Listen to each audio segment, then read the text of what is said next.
evening and welcome to a special live edition of Piers Morgan Tonight, and welcome my audience here in the studio. I can promise you this will be like an hour like you've never heard before, with a man who's never afraid to say exactly what he thinks. Jesse Ventura, the ex-Navy SEAL, superstar wrestler and governor of Minnesota, answers your questions. And here he is, Jesse Ventura. Good to see you. Good to see you. Good to see you. Come on up. Good. Thank you. Thank you. Oh.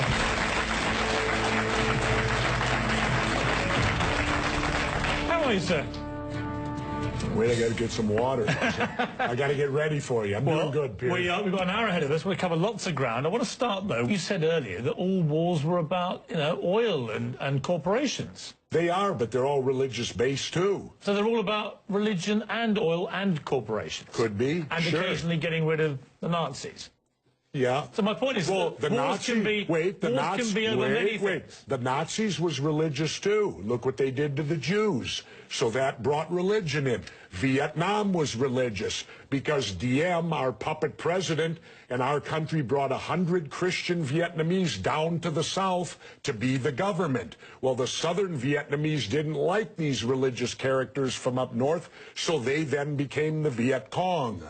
So all wars, pretty much in my lifetime, have had some religious basis, but certainly big business gets in there because wars are very profitable to certain big businesses. And, of course, big business needs to be in the Middle East so that we can get the oil out of the Middle East, so we can get the lithium out of Afghanistan. You know, they discovered a vein of lithium there they say is worth $1 trillion. Well, what is lithium used for? Every cell phone, computer, and soon-to-be electric cars. Let's talk about why we're really there. We're not there. How does any of these wars affect our freedom in any way? The United States is not in any threat. They're not going to do a Normandy invasion on us, Al-Qaeda in Virginia. Yeah, but hang on, you're being slightly naive, aren't you? Because I'm not being naive, sir. I think you are being naive. No. Because I think that it's clear one of the main reasons that America went into Afghanistan was to try and get Al-Qaeda dismantled, the organization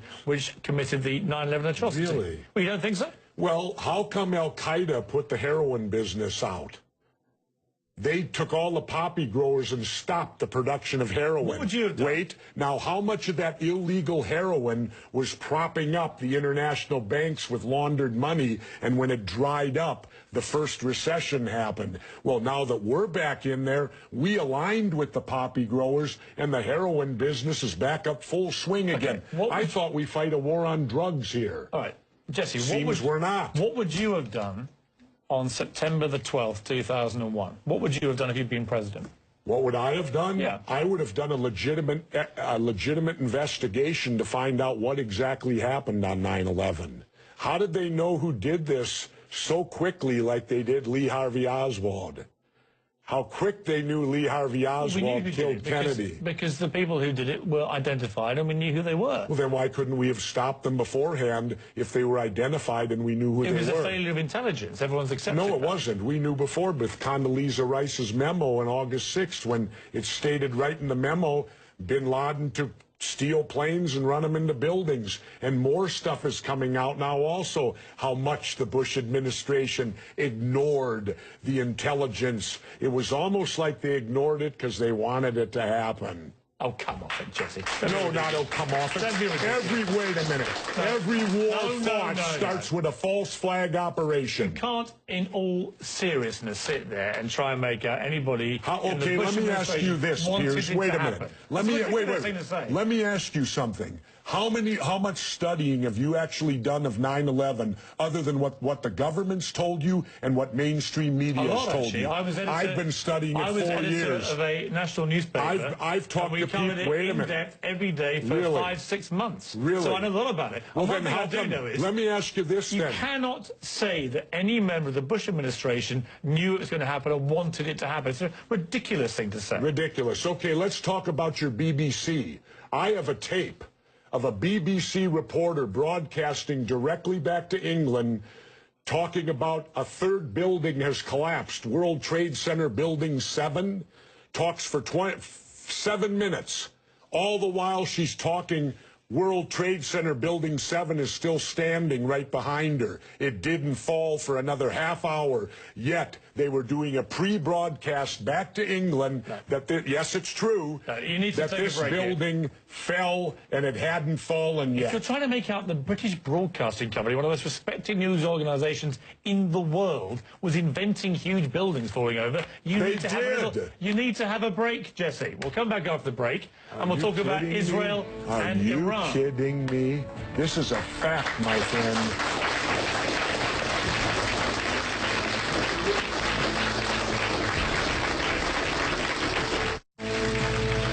We left a fairly heated debate about various theories that you have about 9/11 and so on. Let's move on to... Oh, and the government only has a theory. Right, well, the government has... No, this is a theory. Their theory is 19 Islamic radicals armed with box cutters defeated our multi-billion-dollar air defense system, all while conspiring with a bearded guy in a cave in Afghanistan. That is exactly what happened. That's their theory. No, that's not a theory, it's a fact. That's their theory. No, Jesse, that's a fact. That's what happened. Really? Yes, I'm sorry to kill your conspiracy theories, but that is what happened. Then why haven't anyone been brought up for trial? How many political offices have you held? None. Then don't tell me how to debate, because I've held 2. I think you make some very sensible points, and you make some crackpot points. That's your opinion? Yes. How many people here think I make crackpot points? Yeah? 1. How many think I make sensible points? You're in a minority, my good friend. You're the minority.